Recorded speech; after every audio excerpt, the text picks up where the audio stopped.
गर्भपात, जैसे लोग क्या करते हैं, चेक करा लिया कि पेट में लड़की है, तो लड़की है तो गर्भ गिरवा देते हैं, वह भ्रूण हत्या है, वह पाप है। जहां ये अच्छा कोई बीमारी के तहत करना पड़े वो अलग विषय है कि वही बीमारी है या कोई दिक्कत है, कोई और कारण है, पर आपने ये जान लिया कि लड़की है और स्वस्थ है, अच्छी है पेट में, फिर आपने मरवाया, तो वह हत्या ही तो है। क्यों? उसकी हत्या किसे लगेगी? अच्छा ये बताओ, जब पेट की लड़की को या लड़के को जो भी है, अब जैसे कुछ लड़कियां वो मना लेती हैं, क्या बोलते हैं उसको, वैलेंटाइन डे, नहीं क्या मना लेती हैं, वैलेंटाइन डे मनाते मनाते वो गर्भवती हो जाती हैं, और जब गर्भवती होती हैं तो फिर वो कुंवारे में गर्भ रह गया, तो भाई वो डॉक्टर के पास जाके कहती हैं कि भाई गिराओ। तो आपने यह भी तो पाप किया। अब मुझे आप लोग उत्तर दीजिए कि जो गर्भ में पल रहे बच्चे को गर्भपात कराता है, स्त्री कराती है, डॉक्टर कराता है, और स्त्री भी अपने पति के दबाव में, पत्नी अपने सास के दबाव में कि भाई बेटी है गिरा दो। अब आप लोगों से ये जानना है कि उस पाप का पापी कौन है, वो पाप किसे लगेगा? डॉक्टर को लगेगा कि उस गर्भ में पल रहे वो गर्भवती मां को लगेगा, कि सास को लगेगा, कि पति को लगेगा? 4 ऑप्शन दिए मैंने। वो पाप किसके माथे जाएगा?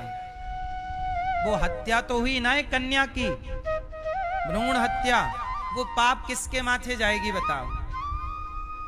बोलो जोर से। नहीं, कई बार मां तैयार नहीं होती, मां कहती है कि मैं आने देना चाहती हूं बच्चे को, पर कई बार उसका पति। तो सुनो कौन पापी? यदि मां तैयार है, मां की इच्छा है तो मां पापी, सास के कहने से किया तो सास पापी, पति के कहने से गर्भपात किया तो पति पापी, और डॉक्टर ने किया तो 50 इसका भी है शेयर।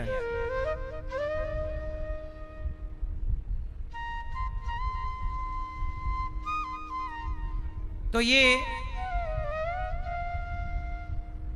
पाप है, तो सबके खाते पे थोड़ा थोड़ा जाना। इसलिए अश्वत्थामा को भगवान ने सबसे अधिक समय तक का दंड दिया। आज भी अश्वत्थामा अमर हैं, आज भी नर्मदा के तट पर, नर्मदा के किनारे आज भी अश्वत्थामा को देखे जाने का कुछ लोग दावा करते हैं। आज भी अश्वत्थामा भटक रहे हैं, और भटक ही रहे तो कभी भारत के पूर्व में, कभी पश्चिम में, पूरा भारत घूम रहे हैं। कहीं जंगल में मिल जाए, कहीं मिल जाए, तो आज भी अश्वत्थामा है। अमर में अश्वत्थामा भी। अश्वत्थामा बलिर्व्यासो हनुमानश्च विभीषण कृपा परशुरामश्च। ये 7 लोग, मार्कंडेय जी सहित 8 लोग आज भी जीवित हैं। कौन कौन आज भी जीवित हैं? अश्वत्थामा, बलि, पाताल के राजा बलि, जिनके यहां वामन भगवान आए, अश्वत्थामा बलिर्व्यासो अर्थात वेद व्यास जी, अश्वत्थामा बलिर्व्यासो हनुमान जी और विभीषण जी, कृपा मतलब कृपाचार्य, परशुराम जी और मार्कंडेय जी 8वें। ये आज भी क्या हैं? जिंदा हैं, अष्ट चिरंजीवी आज भी जीवित हैं। तो अश्वत्थामा के उस प्रहार से भगवान ने उत्तरा के गर्भ की रक्षा की। अब भगवान जाने लगे द्वारिका के मेरा काम हो गया। तब कुंती बुआ आ गईं और कुंती बुआ ने कहा, क्या कहा? कृष्णाय वासुदेवाय वासुदेवाय देवकी नंदनाय च नंद गोप कुमाराय गोविंदाय नमो नमः। आज कुंती बुआ ने भगवान से कहा कि हे कृष्ण कृष्णाय वासुदेवाय देवकी अर्थात देवकी नंदन, हे प्रभु आपकी जय हो, आप देवकी पुत्र हैं। नंद गोप कुमाराय, नंद के पुत्र हैं आप, यशोदा नंदन हैं, हे प्रभु आपकी जय हो। मैं आपसे कुछ कहना चाहती हूँ। नमः पंकजनाभाय, आपके नेत्र कमल की तरह हैं, आपका स्वभाव दिव्य है, हे प्रभु आप करुणा की प्रतिमूर्ति हैं। मैं आपसे कुछ कहना चाहती हूँ। कहो बुआ, क्या कहना है? तब भगवान श्री कृष्ण से बुआ कुंती बुआ ने कहा कि हे श्याम सुंदर, आज मैं आपसे कुछ मांगना चाहती हूँ। हाँ हाँ बुआ मांगिए। क्या मांगा? कुंती बुआ ने क्या मांगा? विपदः सन्तु नः शश्वत् तत्र तत्र जगद्गुरो भवतो दर्शनं यत् स्यात् अपुनर्भव दर्शनम्। आज कुंती बुआ ने भगवान से क्या मांगा? हे प्रभु हमें विपत्ति दीजिए। क्या दीजिए? क्या दीजिए? हमें दुख दीजिए। क्यों? दुखों से अगर चोट खाई ना होती तो श्री कृष्ण तुम्हारी याद हमें, ये दुख अच्छा है। अच्छा बताओ, दुख किसे कहते हैं? मैया बताओ, दुख किसे कहते हैं? बताओ, आपसे पूछ रहे हैं, बताओ बताओ।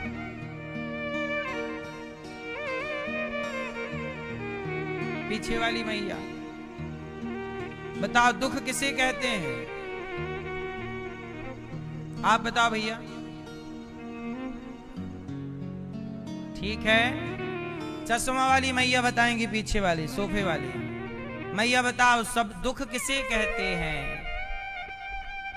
मैया क्या बोलती तू? नहीं बोलोगी? नाराज हो क्या मेरी माँ? दुख किसे कहते हैं? ए पीली मैया क्या देख रही?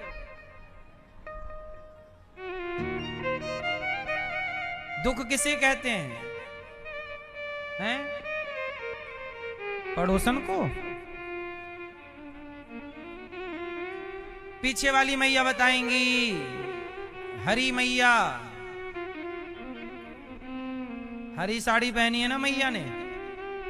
बताओ मैया, दुख किसे कहते हैं? सुनो, दुख किसे कहते हैं? अब सुनो, भगवान को भूल जाना ही सबसे बड़ा दुख है और भगवान को याद रखना ही सबसे बड़ा सुख है। क्या है सुख, क्या है दुख? भगवान को भूल जाना क्या है? दुख है। और भगवान को याद रखना, हाँ,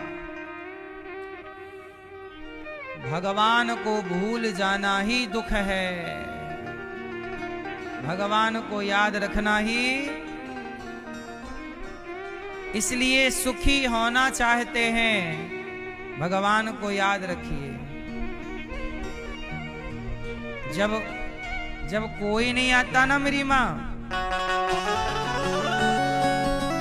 संसार को बुलाओ। जब कोई नहीं आता,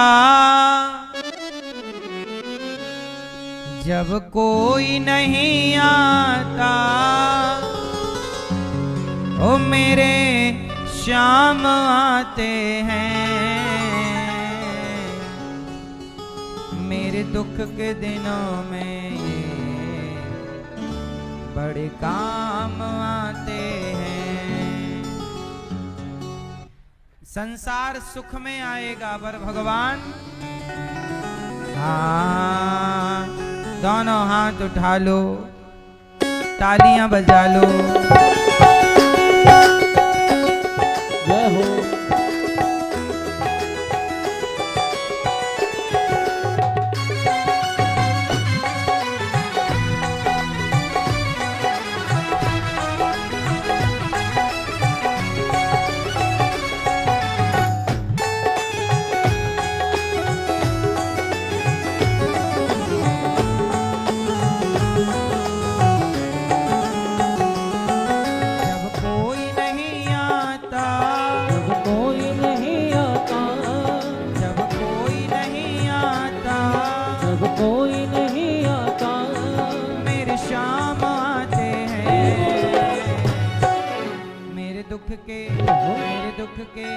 मेरे दुख के दिनों में ये काम आते हैं।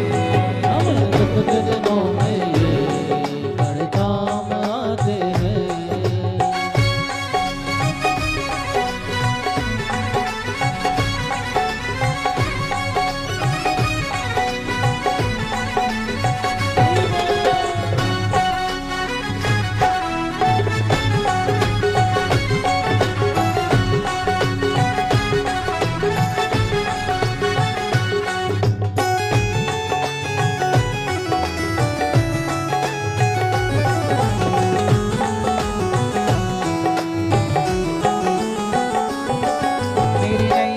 चलती है पतवार नहीं होती। मेरी नैया चलती है पतवार नहीं होती। मेरी नैया चलती है पतवार नहीं होती। मेरी नैया चलती है पतवार नहीं होती। किसी और की अब मुझको दरकार नहीं होती। किसी और की अब मुझको दरकार नहीं होती। मैं डरता नहीं रसते, हमें डरता नहीं रसते। सुनसान आते हैं। मेरे दुख के मेरे दुख के मेरे दुख के दिनों में बड़े काम आते हैं। हमें दुख के दिनों में बड़े काम आते हैं।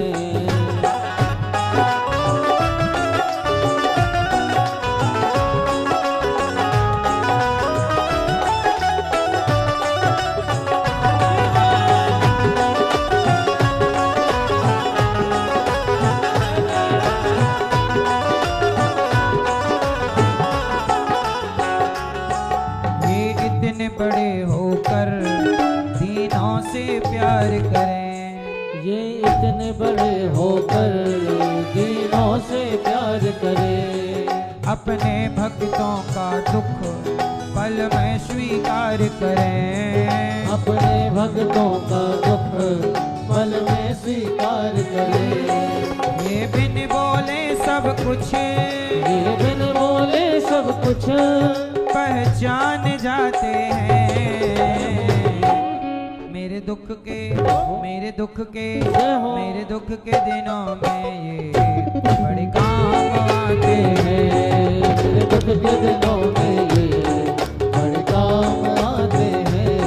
जब कोई नहीं आता, जब कोई नहीं आता, जब कोई नहीं आता, जब कोई नहीं आता, मेरे शाम आते हैं।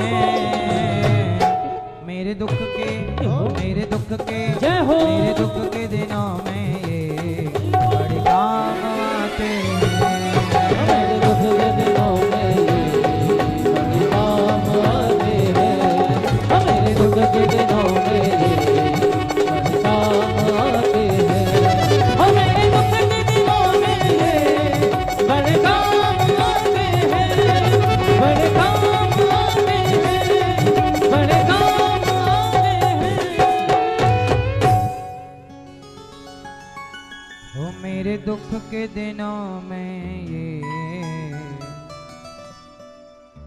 बड़े काम आते हैं।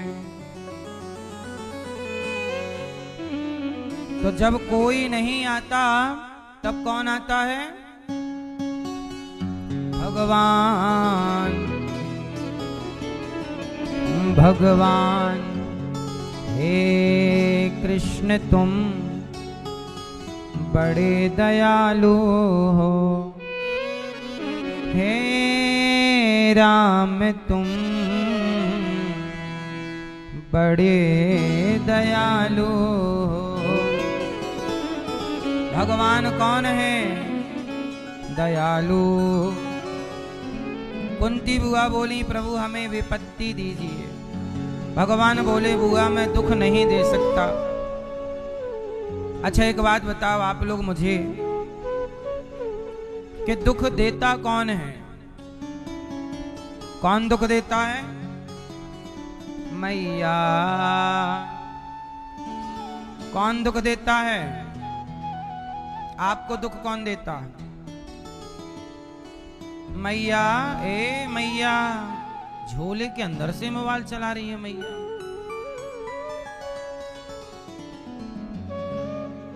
मैया दुख कौन देता है? हैं?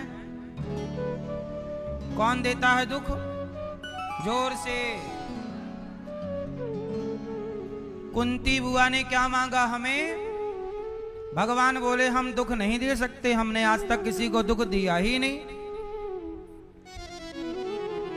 तो जब भगवान ने दुख दिया ही नहीं तो भगवान दुख कैसे दे दें? तो फिर आप लोग सवाल करते हैं कि जो हमारे जीवन में दुख आता है वो कौन देता है? तो सुनो, भगवान कभी किसी को दुख नहीं देते। अच्छा भीष्म पितामह को कितना दुख मिला बताओ? बाणों की सैया पर लेटे, वामन दिन से बाणों की सैया पर लेटे हैं, कितना दुख मिला। कौन दिया दुख पितामह को? जोर से। पितामह को दुख भगवान ने दिया क्या? नहीं। पितामह ने पिछले जन्म में पिछले किसी जन्म में एक सांप को कांटे के ढेर में फेंक दिया, कांटे चुभ गए सांप को, और कांटे चुभने से तड़प तड़प के सांप मर गया। तो कांटों की पीड़ा से सांप मरा, तो वही पितामह को बाणों की पीड़ा से मरना पड़ा। वो कांटों की सैया में सांप लेटा तो पितामह को बाणों की सैया पे। जैसी करनी, आपको जो मिल रहा है वो आपका ही बोया हुआ आज काट रहे हैं। इसलिए भगवान किसी को दुख, अच्छा भगवान किसी को सुख भी नहीं देते। जो आपको सुख मिल रहा है वो आपके कर्मों का फल है।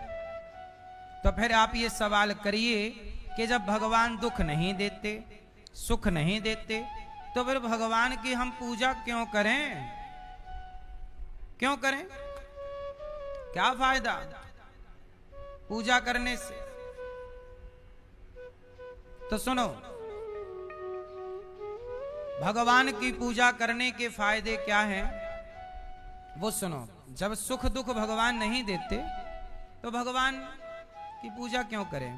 अब सुनो, अजामिल का नाम सुना होगा। अजामिल ने सारी जिंदगी पाप किया। अब पाप किया था तो उसे भोगना पड़ता ना, और पुण्य किया होता तो पुण्य भोगने भी संसार में आना है और पाप भोगने भी। लेकिन अजामिल के मुख से धोखे से नारायण निकल गया। तो भगवान की भक्ति क्यों करें? जो भगवान की भक्ति करता है भगवान उसके पाप पुण्य सुख दुख से उसे उबार कर, और उसे भगवान पापी से पापी को भी जो कर्मों के कारण नरक में जाता तो भगवान उसे उठाकर अपने धाम ले जाते हैं, बचा लेते हैं। इसलिए भगवान की भक्ति करना चाहिए। कि हमने तो पाप कर ही लिए हैं। अब बोलो हाँ, अब कर ही लिए हैं तो अब तो भोगना पड़ेगा। तो भोगना ना पड़े इसलिए भगवान की शरण में चलो।